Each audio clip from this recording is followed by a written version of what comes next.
ایک دیہاتی اپنی لاٹھی پر گٹھری باندھے ہوئے جا رہا تھا۔ سڑک کے کنارے دور دور تک جنگل پھیلا ہوا تھا۔ تھوڑی دور جا کر اس نے دیکھا کہ ایک بڑے سے پنجرے میں ایک شیر بند ہے۔ وہ بہت حیران ہوا اور پنجرے کے پاس آ گیا۔ شیر بولا، تم بہت اچھے آدمی ہو۔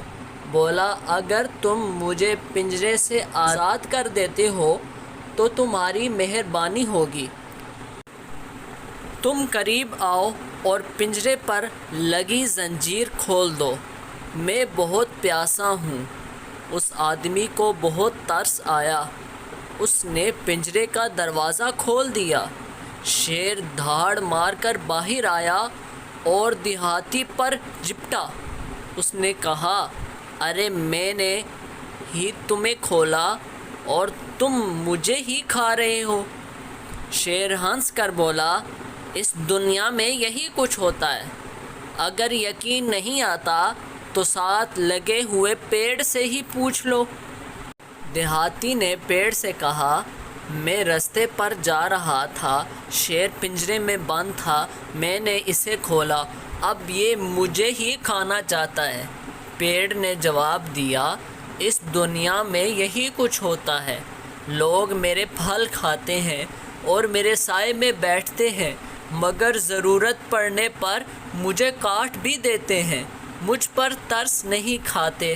یہ سن کر شیر پھر دیہاتی پر حملہ کرنے لگا۔ دیہاتی نے کہا، رکو ذرا، کسی اور سے پوچھتے ہیں۔ اس نے رستے سے پوچھا، دیکھو کتنی غلط بات ہے کہ شیر کو پنجرے سے میں نے نکالا اور یہ مجھے کھانا چاہتا ہے۔ راستے نے کہا، کیا کریں، دنیا ہی ایسی ہے۔ مجھ پر چل کر لوگ منزل تک پہنچتے ہیں اور جب ان کو مٹی کی ضرورت ہوتی ہے تو میرے سینے پر زخم ڈال کر مٹی حاصل کرتے ہیں۔ یہ سن کر پھر شیر دیہاتی پر حملہ کرنے لگا۔ اسی دوران اسے ایک لومڑی نظر آئی۔ دیہاتی نے اسے ساری بات بتائی۔ لومڑی بولی، اب میں کیا کروں؟ لومڑی بولی، اچھا میں سمجھ گئی، تم پنجرے میں بند تھے، پیڑ آیا، اس نے تمہیں نکالا۔ ارے نہیں، میں نہیں، شیر بند تھا، دیہاتی نے سمجھایا۔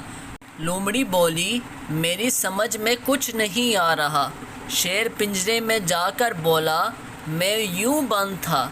جیسے ہی لومڑی نے دیکھا کہ شیر پنجرے میں دوبارہ واپس چلا گیا ہے، اس نے جلدی سے دروازہ بند کر دیا اور دیہاتی سے کہنے لگی کہ اب تم آرام کے ساتھ اپنے گھر جاؤ۔ دیہاتی نے لاٹھی اٹھائی اور احسان مندی کی نظروں سے لومڑی کو دیکھتا ہوا گھر چلا گیا۔